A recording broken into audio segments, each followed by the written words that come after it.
আমরা আপনাদের কেসটা খুব ভালো করে দেখলাম এবং আপনাদের কথাও শুনলাম। এটা পরিষ্কার যে আপনারা প্রোটোকল ভেঙেছেন। এর আগে যে আমরা কোনো সিদ্ধান্ত নেই, যদি আপনি আপনার পক্ষ নিয়ে কিছু বলতে চান তো বলতে পারেন। আপনারা যখন স্থির করেই নিয়েছেন যে আমরা প্রোটোকল ভেঙেছি, তাহলে বাকি থাকলো কি?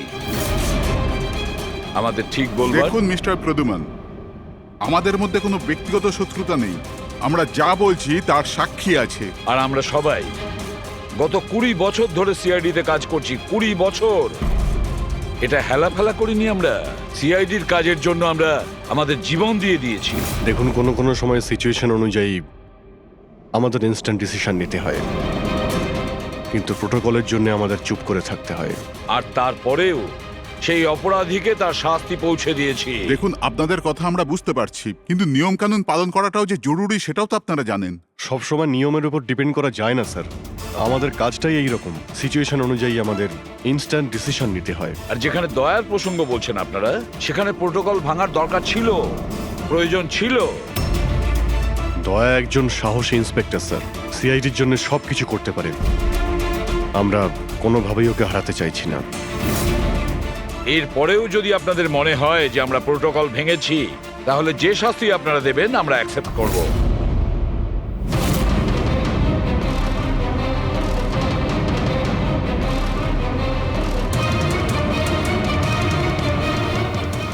দেখুন, আমরা আপনাদের কথা মেনে নিচ্ছি, কিন্তু নিয়ম তো আপনারা ভেঙেছেন। আর নিয়ম তো ফলো করার জন্যই হয়, আপনারা তো আর আইনের থেকে ঊর্ধ্বে নয়।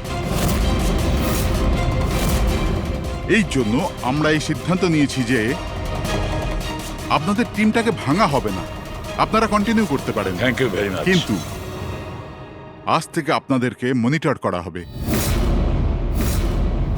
আপনাদের সমস্ত কেস একজন সুপারভাইজিং অফিসার মনিটর করবে, যাকে আমরা নিয়োগ করেছি।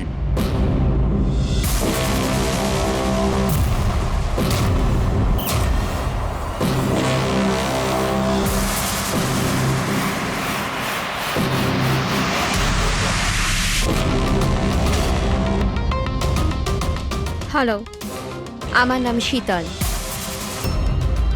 আজ থেকে শীতলই আপনাদের মনিটর করবে। মনিটর করবে মানে? মানে এইটা হলো যে আপনাদের কেসের যাই অ্যাক্টিভিটি হোক সেটা শীতল আমাদের বলবে। আপনাদের কেসগুলোর সমস্ত খবরাখবর রাখবার অধিকার থাকবে শীতলের। আপনাদের টিম আগে থাকবে কি থাকবে না, এটাও আমরা শীতল ম্যাডামের রিপোর্টের পর সিদ্ধান্ত নেব। দেখুন, আজ পর্যন্ত আপনারা যা চেয়েছেন করেছেন, কিন্তু এখন সিচুয়েশন বদলে গেছে। আজ থেকে আপনাদের সমস্ত কেসে শীতলকে ইনভলভ করতে হবে।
দেখুন, আমার কাজের ধরন কিছু আলাদা, আর আর আপনাদেরকে আমার কাজ ফলো করতে হবে। তার মানে আপনি এটা বলতে চাইছেন যে আজ থেকে আপনি আমাদের বস? না না, I don't like the word boss. Boss বলা উচিত হবে না। দেখুন, আমি এখানে এসেছি আপনাদের কেসগুলো স্মুথলি হ্যান্ডেল করার জন্য, আর আমি চাইবো যে এখানে আমার ডিসিশনে ফাইনাল হবে। দেখুন প্লিজ, রাগ হওয়ার কোনো কারণই নেই, কারণ আমি শুধু অর্ডার্স ফলো করছি। ইনফ্যাক্ট আমার কাছে অর্ডার্স আছেও। আর এখানে পরিষ্কার লেখাই আছে যে আজকের পর যে কেসেরই আপনার ইনভেস্টিগেশনস করবেন ওটা আমার নজরের মধ্যে থাকবে। ইনফ্যাক্ট আমার লুক রাখতে হবে, আর প্রত্যেকটা ইনভেস্টিগেশন কেসের রিপোর্ট আমাকে দিতে হবে। And that also includes forensic investigation. আর এখানে এটাও লেখা আছে যে কোনো সাসপেক্টের সাথে যে কোনো ফিজিক্যাল ভায়োলেন্স করার আগে আমাকে জিজ্ঞেস করতে হবে। আর দেখুন, হ্যালো এসিপি প্রদ্যুমান। আচ্ছা ঠিক আছে, আমরা আসছি। ওকে, দুটো খুন হয়েছে, আমাদের বেরোতে হবে। এত তাড়াতাড়ি বেরোবেন আপনারা? ফাইন্ড আউট করবেন না যে ওই কলটা ফ্রড নাকি সত্যি সত্যি মার্ডার হলো কিনা, এভাবে বেরিয়ে যাবেন? শীতল দেবী, আপনার কথা ভালো লেগেছে, কিন্তু ব্যাপারটা হলো দুটো খুন যেখানে হয়েছে আমাদের তাড়াতাড়ি সেখানে যেতে হবে। হ্যাঁ, আপনাকে সব রিপোর্ট আমরা পাঠিয়ে দেব। আপনাকে তো রিপোর্ট করতে হবে। Let's go.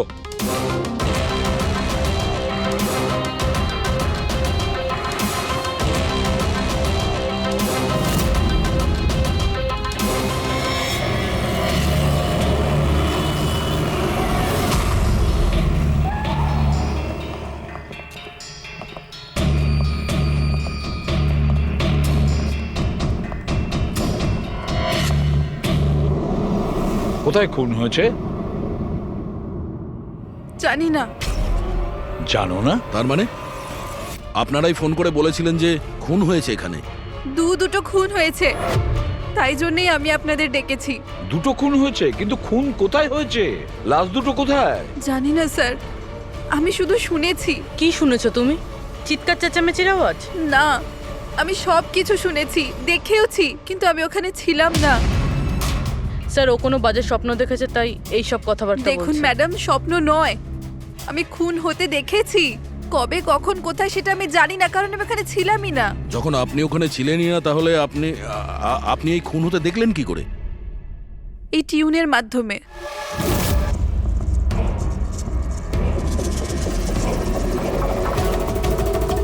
এই বিটটায় অনেক বৃষ্টি হচ্ছে, আশেপাশে গাছ আছে আর একটা ভাঙা বোটও আছে।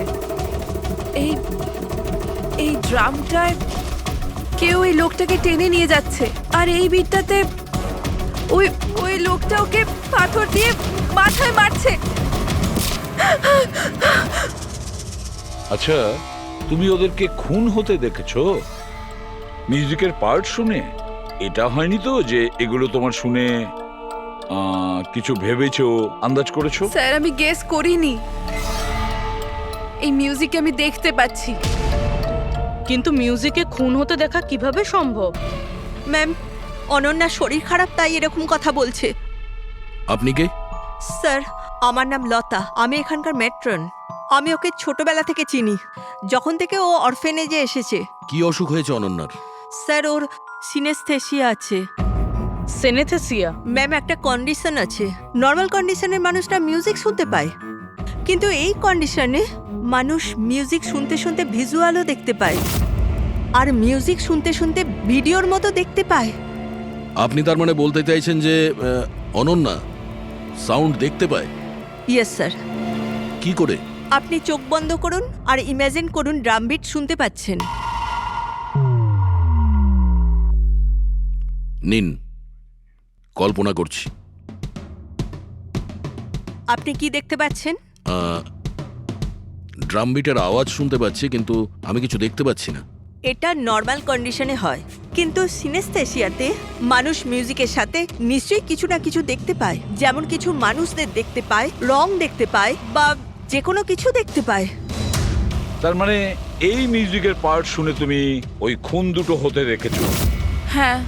আমার মনে হচ্ছে যে অনন্যা মিউজিক শুনে যেটা দেখছে ওটা আসলে নেই। ও ওটাকে ভিজুয়ালাইজ করছে, যেমন আমরা স্বপ্নে দেখি, কিন্তু স্বপ্নতে যেটা আমরা দেখি সেটা ভিজুয়ালাইজ করি, কিন্তু সেটা সত্যিকারের হয় না। স্যার না, স্যার আমি যেটা দেখছি সেটাই বাস্তব।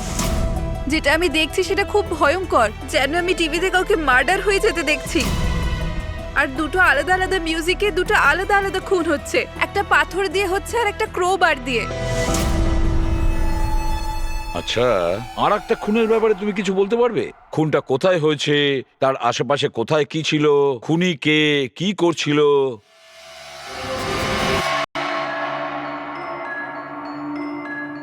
আশেপাশে পাহাড় আছে, একটা লোক নিচে পড়ে আছে, নিজেকে বাঁচানোর চেষ্টা করছে। স্যার ও এসে গেছে, এসে গেছে স্যার। ওকে মারছে ক্রোবার দিয়ে, স্যার বারবার মেরে যাচ্ছে। ব্যাস, খুনির ফেস তুমি দেখোনি। ঠিক আছে, আমরা এই কেসের ইনভেস্টিগেশন করব। স্যার আমি এরকম কেসের ব্যাপারে তো শুনিনি। কিন্তু পুরবী যেভাবে ও ডিটেলসে আমাদের গল্পটা বলছিল, সন্দেহ হচ্ছে আমার সত্যি ঘটনা বলছে না তো। স্যার আমার কিছু মনে আসছে, যেরকম এই মেয়েটা বললো এরকম আমি কোথাও পড়েছিলাম স্যার। কোথাও পাথর দিয়ে খুন করা হয়েছে। তাহলে একটা কাজ করো দয়া, ক্রাইম ব্রাঞ্চে খোঁজ নাও যে এরকম দুটো কেস হয়েছে কিনা। Okay sir. স্যার, যেরকমটা আপনি বলেছিলেন ঠিক এরকমই কেস 2 মাস আগে পুনেতে হয়েছিল। তাকে পাথর দিয়ে হত্যা করা হয়েছিল। আর যা ক্রোবার দিয়ে মার্ডার পানভেলে হয়েছিল এই ধরুন 6 মাস আগে। তো সেগুলোর ফাইল এনেছেন এখানে? Yes. Yes, yes. Sir sir এই কেসগুলো। আর এটা হলো Panvel murder case file. Panvel, ঠিক আছে, থ্যাংক ইউ ভেরি মাচ। আপনারা যেতে পারেন।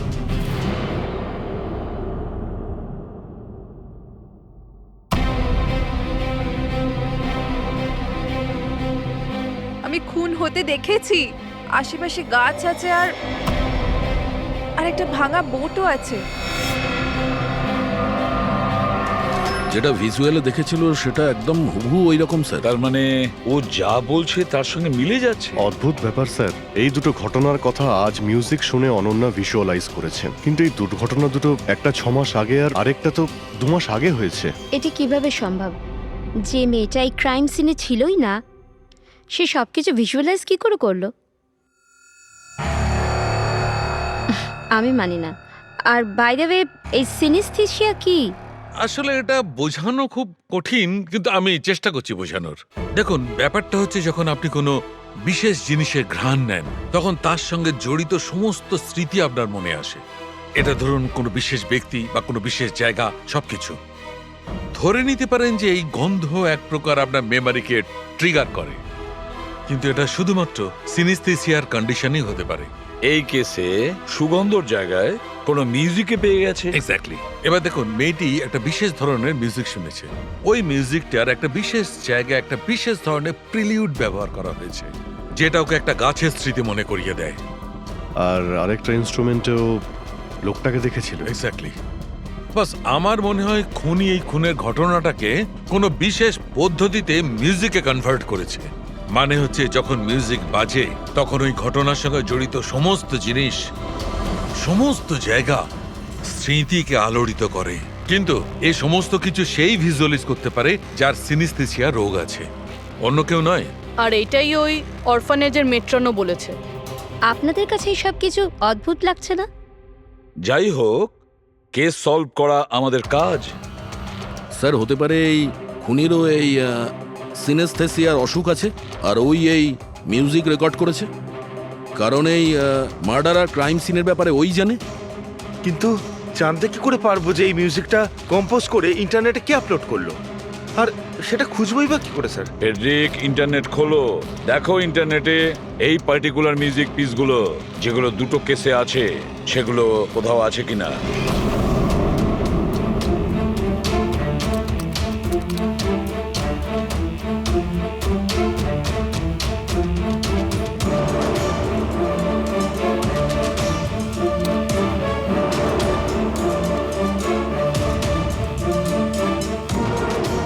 স্যার স্যার পেয়ে গেছি স্যার, দুটো টিউনই একই গানের। একটা ইন্ডিয়ান টিম বানিয়েছে। ডেকে নাও ওই ব্যান্ডের লোকেদের। Okay sir. ওকে, আপনারা আপনাদের ইনভেস্টিগেশন করতে থাকুন, আমি একটা অন্য কাজ সেরে আসছি।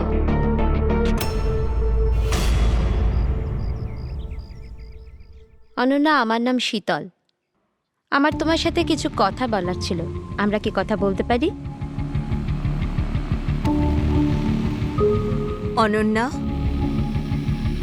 দেখো অনন্যা, আই প্রমিস বেশি সময় নেব না, ব্যাস 5 মিনিট।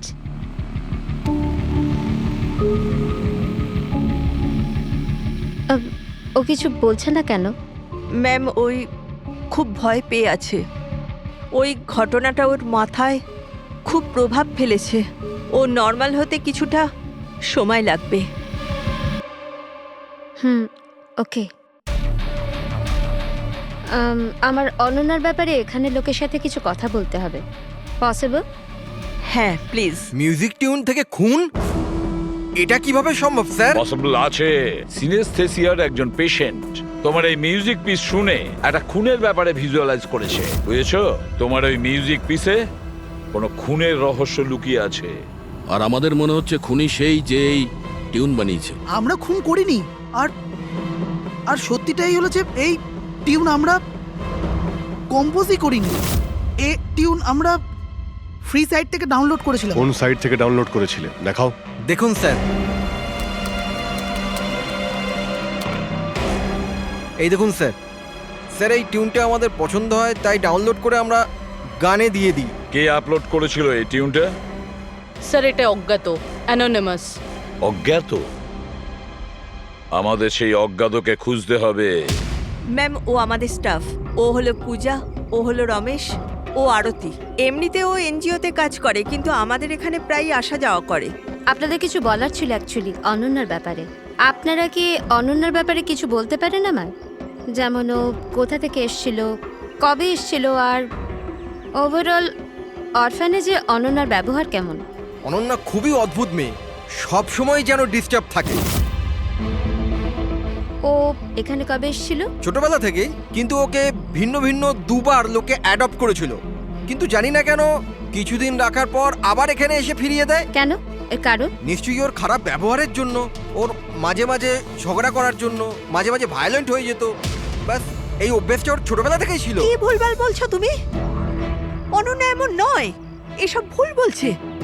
ম্যাম সত্যি আমি এখানে প্রায়ই আসা যাওয়া করি, কিন্তু কখনো অনন্যাকে এমন আচরণ করতে দেখিনি। ও সবই ভুল বলছে। তো তাহলে সত্যিটা কি? সত্যিটা এটাই, অনন্যা ছোট থেকে খুব কষ্টে বড় হয়েছে। হ্যাঁ, এর জন্য কখনো কখনো ও অদ্ভুত ব্যবহার করে থাকে। অদ্ভুত ব্যবহার নয় ম্যাডাম, এটা ভেবে নিন অনন্যাকে যদি কেউ ক্রস করেছে তাহলে ওর সাথে দুর্ঘটনা হবেই হবে। এই তো আগের মাসে অরফানেজের বাচ্চাদের সাথে কি হয়েছিল মনে নেই নাকি? কেন ভুলভাল বলছো? কি হয়েছিল বলো। ম্যাম আগের মাসে একটা বাচ্চার ফুড পয়জন হয়ে গেছিল, আর ওই দিনই ওর ঝগড়া অনন্যার সাথে হয়েছিল। আচ্ছা, তার মানে তুমি বলছো যে এটা অনন্যা করেছে? হ্যাঁ। ভেবে চিন্তে কথা বলো রমেশ, খুবই বাজে কথা বলছো অনন্যার নামে। পেট্রন, অনন্যাকে অরফানেজ থেকে দুটো ফ্যামিলি অ্যাডপ্ট করেছিল, কিন্তু তারা ফেরত পেয়ে যায়। এর পিছনে কোনো কারণ তো থাকবেই। হয়তো অনন্যারই কোনো দোষ ছিল, খামতি ছিল। আমি মানতে পারলাম না। এনিওয়ে, অনন্যার ব্যাপারে কি কোনো ফাইল আছে যেখানে ওসব ডিটেলস আছে? সেটা কি আমি দেখতে পারি? হ্যাঁ নিশ্চয়ই।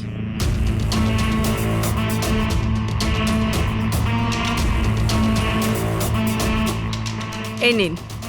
Thank you.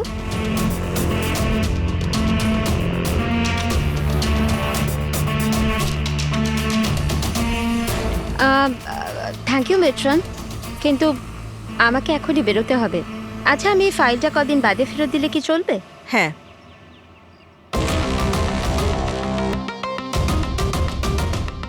হ্যালো, আমাকে যাদের সিনেস্থেসিয়া আছে না, ওনাদের সাথে দেখা করার আছে, আর ওদের ব্যাপারে কিছু জানার আছে। এই 3 জনের সিনেস্থেসিয়া আছে। 1 মিনিট, আপনাদের কিছু দেখাতে চাই আমি।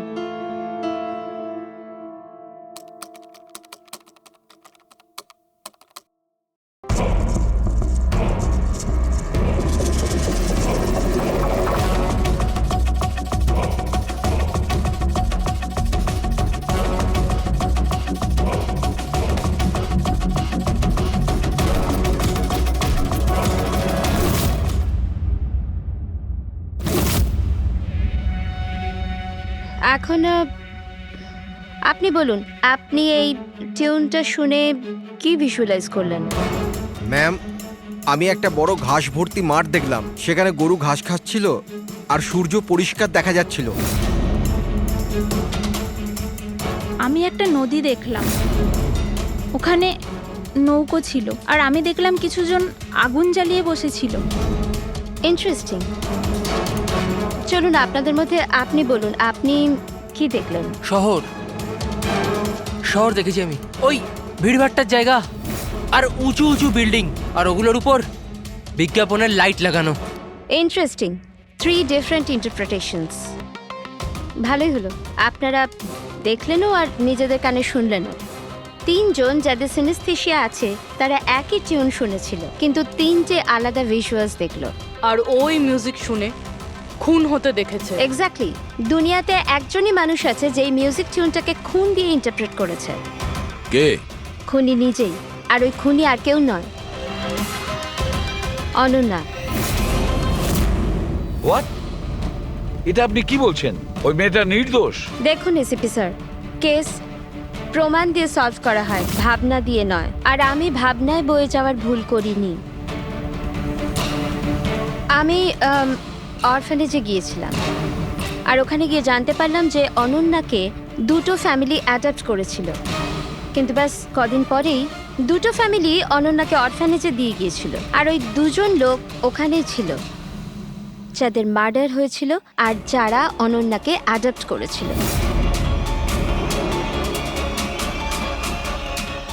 আমি অনন্যাকে অ্যারেস্ট করেছি আর ওকে নাবালক আদালতে পেশ করার ব্যবস্থা করেছি। আপনি আমাদেরকে না বলে না জিজ্ঞেস করে ওকে অ্যারেস্ট করেন কি করে? I don't need your permission ACP sir, আপনাকে বলার প্রয়োজন ছিল না। ও খুনি আর ওকে শাস্তি পেতেই হবে। আপনি ওই ক্রাইম সিনের ফটো আর পোস্টমর্টম রিপোর্ট দেখেছেন? অফকোর্স দেখেছি। তো হয়তো ভালো করে আপনি দেখেননি, না হলে ওকে আপনি অ্যারেস্ট করতেন না। খুনি অনেক শক্তি প্রয়োগ করেছিল খুন করার জন্য। একটা 15 বছরের মেয়ে 2জনকে এত নৃশংসভাবে খুন করতে পারে না। আপনারা ওই মেয়েটাকে বাঁচানোর চেষ্টা করছেন। দেখুন, মেয়েটি নির্দোষ আর আমরা কোনো নির্দোষের শাস্তি চাই না। অনন্যা খুনি, এর শাস্তি ওকে পেতে হবে, তাই ওকে অ্যারেস্ট অর্ডার দিয়েছি। আর এটা আমার ডিসিশন, আর এটাই ফাইনাল ডিসিশন। আপনারা শুধু সময় নষ্ট করছিলেন। আর হ্যাঁ, এই মিডিয়াকে এই কেসটার ব্যাপারে জানাতে হবে। আপনারা প্লিজ মিডিয়াকে জানিয়ে দেবেন যে কেসটা সলভ হয়ে গেছে। আপনি যদি কেস সলভ করেন আপনিই বলে দিন, আমাদেরকে কেন বলছেন? ফাইন, নো প্রবলেম, আমি বলে দেব। কিন্তু এটা আপনারা আমার ওয়ার্নিং ভেবে নিতে পারেন, নয়তো আশা করছি এরপর থেকে আমার সমস্ত কথা আপনারা শুনবেন।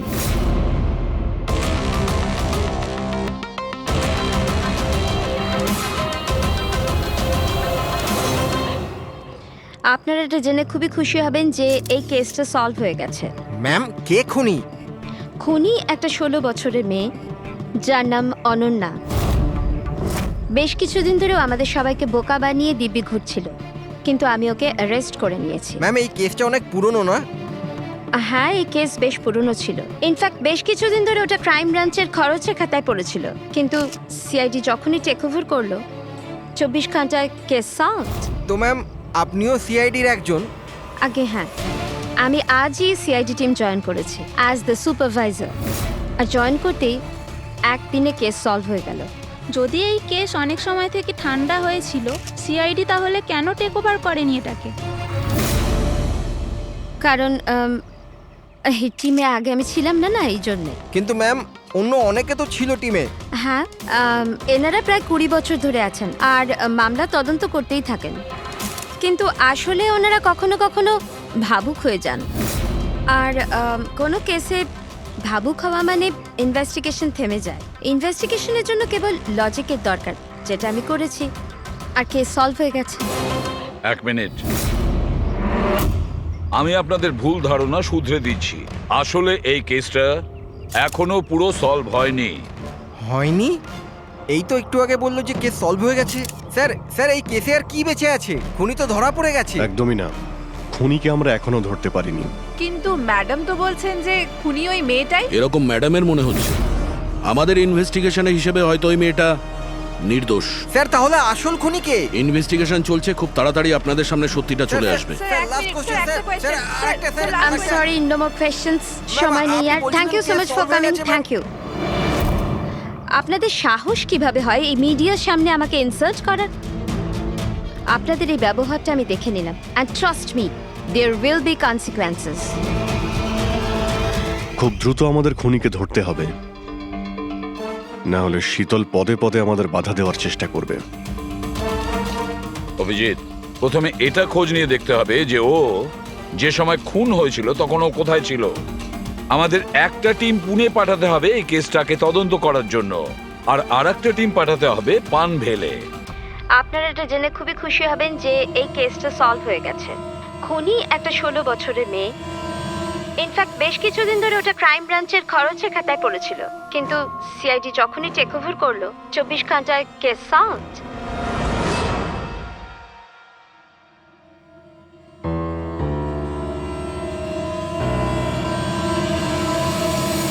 দেখুন 23শে ফেব্রুয়ারি বিকেল 4টে থেকে 7টার সময় অনন্যা কোথায় ছিল? সাধারণত তখন বাচ্চারা বাইরে যায় খেলতে আর 9টার মধ্যে চলে আসে। আচ্ছা, অনন্যা অরফানেজ গিয়েছিল না বাইরে? না স্যার, অনন্যা এখানেই ছিল আর কোথাও যায়নি। এটা আপনি এত জোর গলায় কি করে বলছেন? এর জন্যই বলছি, কারণ আমার অনুমতি ছাড়া কোনো বাচ্চা বাইরে যেতে পারে না। কিন্তু কখনো কখনো অনন্যা কয়েক ঘন্টার জন্য অরফানেজ থেকে উধাও হয়ে যেত, এটাও তো বলো ওনাদের। স্যার, ও মিথ্যে বলছে। ও অনন্যাকে হিংসে করে। আমি কেন অনন্যাকে হিংসে করব? তাহলে ওকে বদনাম কেন করছো? আমাদেরকেও বলেছে এখানে কিছু কিছু লোকের পেছনে লাগে। স্যার, আমি শুধু অনন্যার ব্যাপারে আপনাদের খোঁজ খবর দিচ্ছিলাম। তাহলে এটাও বলো না যে আগের বছর অনন্যা তোমার নামে কমপ্লেন করেছিল। এর বিরুদ্ধে কেন? স্যার, ও এখানের বাচ্চাদের মারতো। অনন্যা ওর নামে কমপ্লেন করেছিল, সাসপেন্ডও হয়েছিল। তখন থেকে অনন্যাকে ঘৃণা করে। অনন্যা ওর নামে কমপ্লেন করেছিল, সাসপেন্ডও হয়েছিল। তখন থেকে অনন্যাকে ঘৃণা করে। একটা কথা বলো, অনন্যাকে ওই মিউজিক পিস শুনতে কে বলেছিল? স্যার, ইনি। হ্যাঁ স্যার, অনন্যা মিউজিক পছন্দ করত। অনেকবার ওকে নানা ধরনের গান শুনতে দেখেছি। এর জন্য ওকে আমি মিউজিক শুনতে দিতাম। বুঝতে পারিনি এতে প্রবলেম হয়ে যাবে।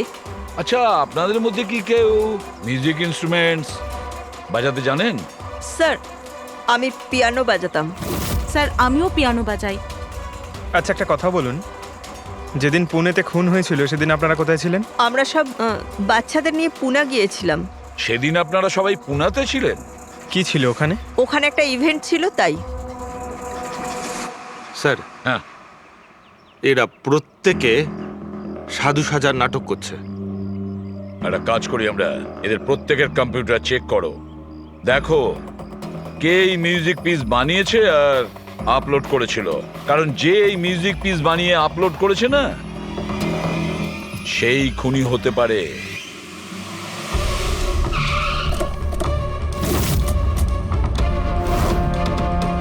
এই মেয়েটা এখানে 2 মাস আগে এসেছিল। হ্যাঁ ম্যাম, এই 2 মাস আগে একটা এনজিও ইভেন্ট অর্গানাইজ করেছিল, তো ওই ইভেন্টে ও ডান্স করতে এসেছিল। ও খুব ভালো ডান্স করেছিল sir. She is a very talented girl. আর ওই দিনই এখানের আশেপাশে একটা খুন হয়েছিল। খুন তো হয়েছিল স্যার, কিন্তু যে জায়গায় খুন হয়েছিল সেটা এখান থেকে প্রায় 1 ঘন্টার রাস্তা হবে। আর এই ইভেন্ট ওই দিন কটার সময় শুরু হয়েছিল? 5টার সময় শুরু হয়েছিল, রাত প্রায় 8টার সময় শেষ আচ্ছা, হয়েছিল। আপনাদের কি মনে আছে এই মেয়েটা পুরো সময় ইভেন্টেই ছিল নাকি এখান থেকে অন্য কোথাও গিয়েছিল? এই মেয়েটা 6টার সময় স্টেজে উঠেছিল আর ইভেন্ট শেষ হওয়া পর্যন্ত স্টেজেই ছিল। স্যার, মেডিকেল রিপোর্ট অনুযায়ী খুন 3টে থেকে 6টার মধ্যেই হয়েছে। এই দেখো, এটা হচ্ছে সেই জায়গা যেখানে খুন হয়েছিল, আর এই জায়গায় ইভেন্ট ছিল। এখান থেকে এখানে পৌঁছানোর জন্য মিনিমাম 1 ঘন্টা লাগে। স্যার, হতে পারে ও দুপুরবেলায় বেরিয়ে গেছিল, খুন করে তারপরে ইভেন্ট জয়েন করেছিল। আরে না না ম্যাম, এরকম কিছুই হয়নি। অ্যাকচুয়ালি ইভেন্ট শুরুর আগে আফটারনুনে রিহার্সাল ছিল, আর ওই মেয়েটা ওখানে 4টে পর্যন্ত ছিল। আর এরপর 5টা থেকে সমস্ত স্টুডেন্ট ব্যাক স্টেজে এক জায়গায় হচ্ছিল। 4টের সময় রিহার্সালে ছিল, হ্যাঁ। আর 5টার সময় ব্যাক স্টেজ। Yes. আর একটু আগে আপনি বললেন 6টার সময়ও স্টেজে ছিল। যদি এটা হয় তো অনন্যা খুন কি করে করবে? আর যদি অনন্যা খুন না করে থাকে তাহলে খুন করলোটা কি? সমস্ত রিপোর্ট আর এভিডেন্স তৈরি করার পর আমার মনে হচ্ছে যে অনন্যা নির্দোষ। আপনার কোনো অবজেকশন? No your honour. কিন্তু স্যার, এনার কাছে পুনের মার্ডার কেসের এভিডেন্সের রিপোর্ট আছে। পানভেল মার্ডার কেসে নির্দোষ প্রমাণ করার কোনো এভিডেন্স বা কোনো রিপোর্ট নেই। এরকম হতে পারে যে অনন্যা অরফানেজ থেকে বেরিয়ে গিয়েছিল আর মার্ডার করে আবার ফিরে গিয়েছিল। It can be possible, right sir? আপনার কাছে যদি কোনো প্রমাণ থাকে তো প্লিজ দিন, যাতে এটা প্রমাণ হয় যে যখন খুন হলো অনন্যা পান ফেলেছিল। দেখুন, এভিডেন্সেস আর সাক্ষ্য প্রমাণ অনুযায়ী এই কেসটা ডিসমিস করে দেওয়া হচ্ছে। অনন্যাকে দয়া করে ছেড়ে দিন।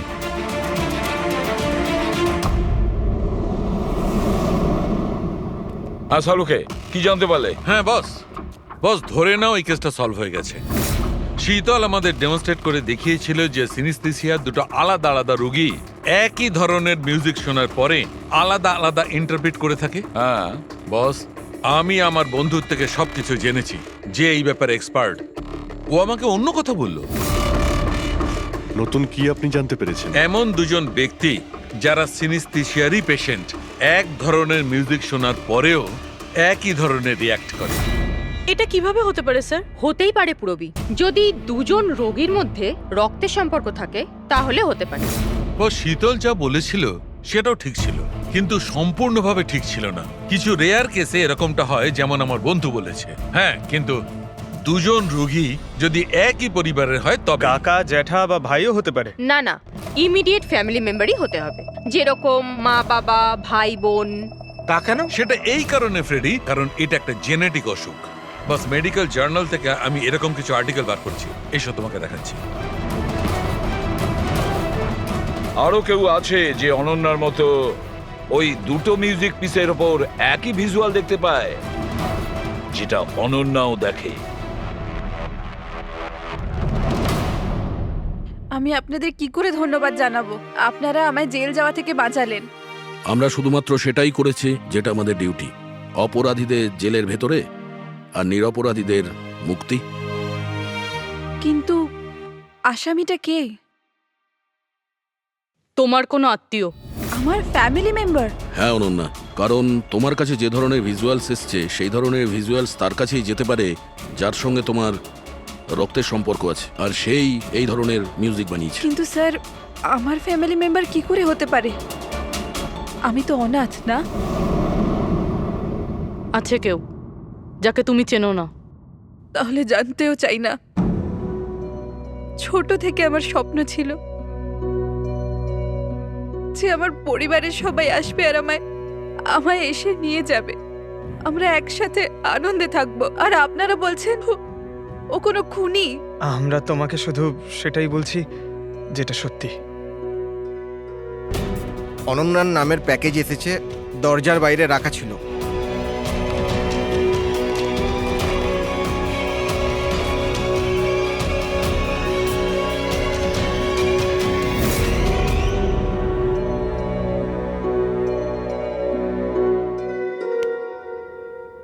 Pen drive? পঙ্কজ,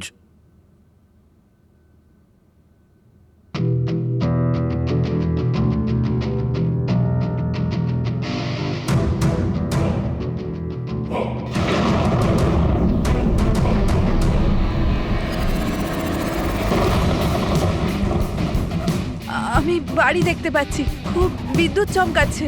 কোনো মহিলা বাড়ির মধ্যে দৌড়াদৌড়ি করছে আর একটা দোলনাও আছে বাইরে। কেউ ওই মহিলার পিছনে ক্রোবার নিয়ে দৌড়চ্ছে। আর কি? ও ওই মহিলাকে ক্রোবার দিয়ে মারছে। কাকে মারতে দেখলে?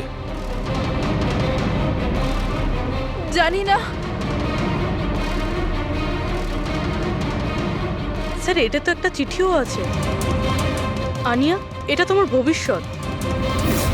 তুমি যা দেখেছো তোমার সাথে তাই হবে, এটাকে কেউ আটকাতে পারবে না। এই মিউজিকের সাথে অনন্যা যেটা দেখেছে, কেউ ওই মহিলাকে মারতে চলেছে। আর একটা বাড়ি আছে, বাড়ির সামনে বিদ্যুৎ চমকাচ্ছে আর দোলনা আছে। আর স্যার, খুনি খুন ক্রোবার দিয়ে করে। এতদিন আমরা ভাবতাম খুনি আগে খুন করে তারপরে মিউজিক বানায়, কিন্তু এখানে তো উল্টো। প্রথমে খুনি মার্ডার প্ল্যান করে, তারপরে মিউজিক বানায়, আর তারপরে মিউজিক অনুযায়ী খুন করে। আমি আমি মরতে চাই না, প্লিজ আমায় বাঁচিয়ে নিন। অনন্যা, ঘাবড়িও না, তোমার কিচ্ছু হবে না, আমরা আছি না তোমার সাথে। সবার আগে ওই খুনিকে খুঁজতে হবে, যে কোনো ভাবেই হোক। কিন্তু যদি খুনি ওর পরিবারেরই একজন হয়, তাহলে খুঁজবো কি করে? ওকে খোঁজার আগে আমাদের এটা জানতে হবে যে 16 বছর আগে অনন্যাকে অরফানেজে নিয়ে এসেছিল কে। হয়তো ও জানতে পারে অনন্যার ফ্যামিলি সম্পর্কে। আপনাদের কিছু মনে আছে কে ছিল যে অনন্যাকে এখানে রেখে গেছে? না, মনে তো নেই। 16 বছর আগে কেউ ওকে বাইরে ছেড়ে চলে গিয়েছিল।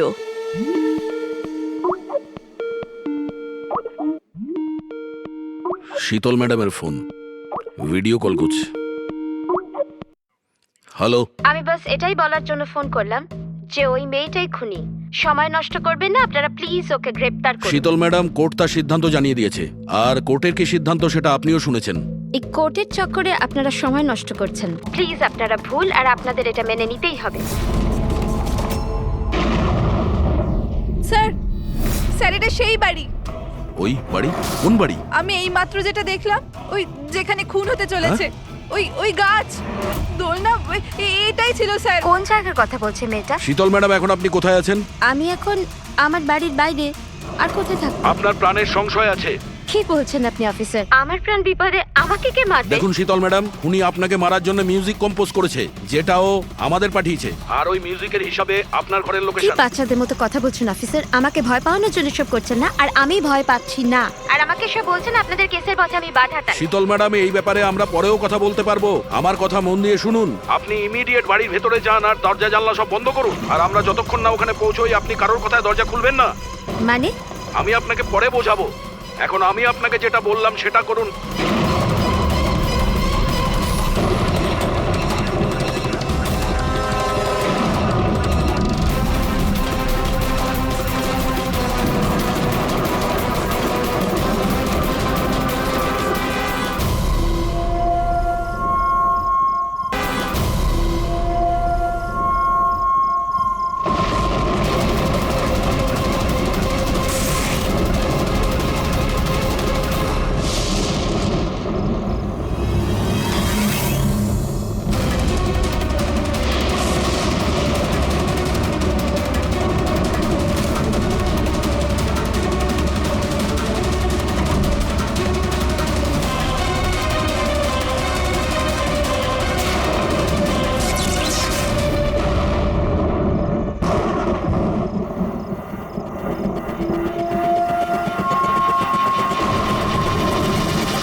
কে তুমি? তুমি আমার উপর আক্রমণ করছো কেন? তুমি জানো না এর ফল কি হবে? আমি তোমাকে ছাড়বো না। আমার কাছ থেকে বেঁচে তুমি পালাতে পারবে না। কে তুমি? ওই দাঁড়া। আমাকে ওকে স্যার।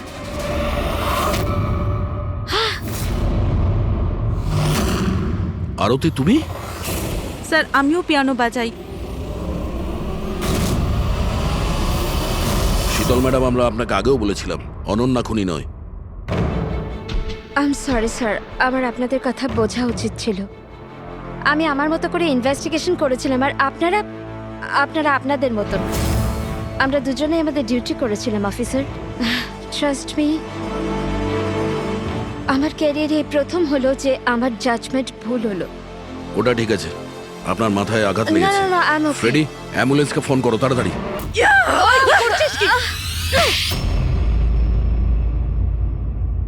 শীতল ম্যাডামের ওপর হামলা করেছো কেন তুমি? আমার মেয়েকে বাঁচানোর জন্য। কোন মেয়েকে বাঁচানোর জন্য?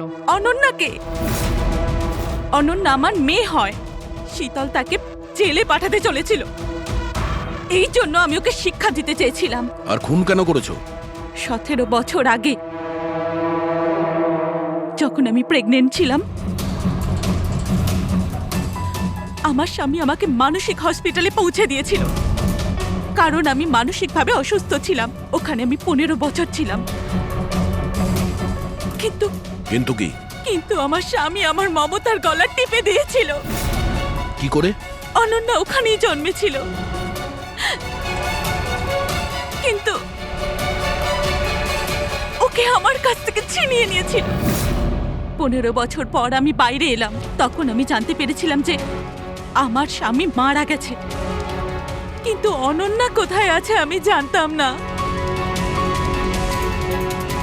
ও বেঁচে আছে কি নেই সেটাও আমি জানতাম না। আমি অনেক অরফানেজে ওকে খোঁজার চেষ্টা করেছিলাম, ওকে কোথাও পেলাম না। ওর ব্যাপারে কি করে জানতে পারলেন আপনি? 6 মাস আগে যখন আমি এই অরফানেজে এলাম, তখন আমি অনন্যার কেস ফাইল পেলাম। আমি জানতে পারলাম যে অনন্যাকে 2 জন মানুষ অ্যাডপ্ট করেছে, আর তারপর ওকে ফেরত পাঠিয়ে দিল। কিন্তু যখনই আমি জানতে পারলাম যে অনন্যার সিনেস্থেশিয়া আছে আর ও সব দেখতে পাচ্ছে যেটা আমি মিউজিকে প্ল্যান করেছিলাম, তখনই আমি রিয়েলাইজ করলাম যে অনন্যা আমারই মেয়ে। এই জন্য আমি 2 জনকে খুন করে দিলাম। আমি ওই মানুষগুলোকে ঘেন্না করি যারা অনাথ বাচ্চাকে অ্যাডপ্ট করার পরেও তাদের ফিরিয়ে দিয়ে যায়। আমি অনন্যাকে সবকিছু বলে দিতে চেয়েছিলাম, কিন্তু আপনাদের অনুসন্ধানের ফলে আমি থেমে গেলাম, কেননা আমার মনে হলো যে আপনারা অনন্যাকে সন্দেহ করবেন। এই জন্য আমি চিঠি পাঠিয়ে আপনাদের মন অন্যদিকে ফিরিয়ে দেওয়ার চেষ্টা করেছিলাম, কিন্তু আপনারা আমার প্ল্যানকে ভেস্তে দিলেন। যে মেয়েকে পাওয়ার জন্য তুমি 2টো জীবন নিয়েছো, এখন সারা জীবন ওই মেয়ের থেকে দূরে থাকতে হবে তোমায়, জেলের ভেতরে, কাল কোঠরিতে।